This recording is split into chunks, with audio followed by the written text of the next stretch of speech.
Bahasa Arab mengatakan biqadri qadrin tuktabul ma'ali. Sejauh mana usaha yang kalian buat hari ini, maka sejauh itulah keberhasilan yang akan kalian capai di kemudian hari. Anak-anakku semua. Jadi Isra Mi'raj itu Nabi diundang. Siapa yang mengundang? Allah. Nabi Muhammad pada saat itu tamu kehormatan. Tidak ada nabi, belum ada manusia seorang pun, belum ada nabi mulai dari Nabi Adam sampai nabi berikutnya yang langsung diundang Allah berjumpa dengan Allah Subhanahu. Kira-kira kalau kita diundang presiden bagaimana kira-kira? Viral. Langsung viral. Kalau sempat ada anak SMK Negeri 1 ini diundang presiden ini, nanti nyampe kemari disambut wali kota. Ya kan? Disambut kepala dinas pendidikan.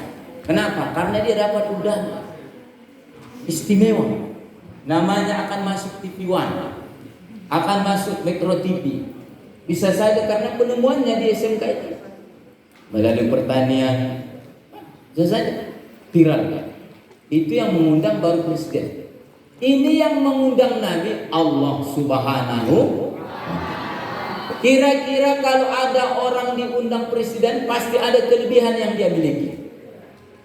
Pasti ada kelebihan. Dulu pernah kita dengar diundang ke istana seorang dari Papua yang naik benderanya. Kan? Upacara bendera merah putih, ternyata benderanya putus, kemudian dia naik spontan, dia ikat kembali, hingga dia diundang. Begitu pulang dia ke kampungnya disambut meriah.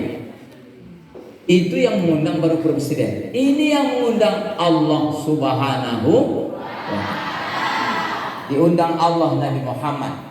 Pasti Nabi Muhammad itu banyak peristiwa yang dia alami sebelumnya sampai dia diundang oleh Allah.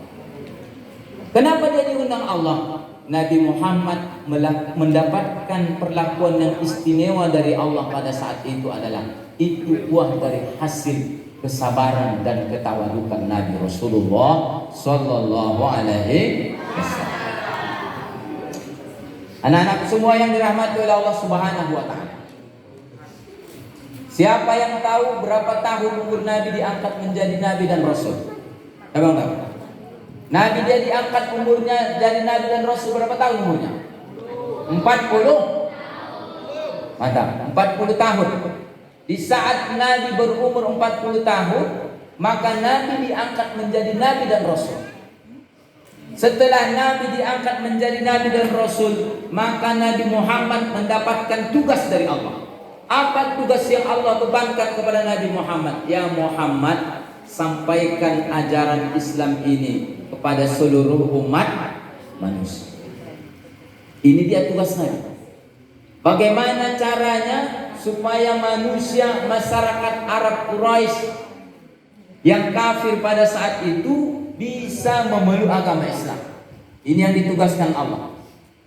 Anak-anakku semua yang dirahmati oleh Allah, merubah tradisi saja susah. Apalagi merubah akidah dan keyakinan. Dan main tantangan. Sehingga Nabi Muhammad ini banyak tantangan yang dihadapi. Luar biasa tantangan. Mau dibunuh, mau disiksa, dijatuhi kotoran binatang. Tapi itu semua Nabi lalui dengan kesabaran. Dan ada dua orang yang sangat membela dakwah Nabi. Siapa itu? Ada yang membela dari luar dan ada yang membela di rumah. Yang membela dakwah Nabi di luar rumah itulah pamannya Abu Thalib. Yang membela dakwah Nabi di dalam rumah itulah istri tercinta Khadijah. Kalau sudah ada pembela kita di luar dan di dalam rumah itu sudah aman. Aman. Begitu Nabi berdakwah di luar rumah, kalau ada tantangan Abu Thalib di depan. Begitu pulang dia ke rumah, maka nyampe ke rumah dia disabar-sabari oleh istri, dibela istrinya dalam rumah, ditenang-tenangkan istri. Bapak Ibu hadirin yang dirahmati oleh Allah Subhanahu wa Ta'ala. Tapi Bapak Ibu, anak-anakku semua yang dirahmati oleh Allah Subhanahu wa Ta'ala, Ketika umur Nabi 50 tahun, 10 tahun kenabian Nabi, maka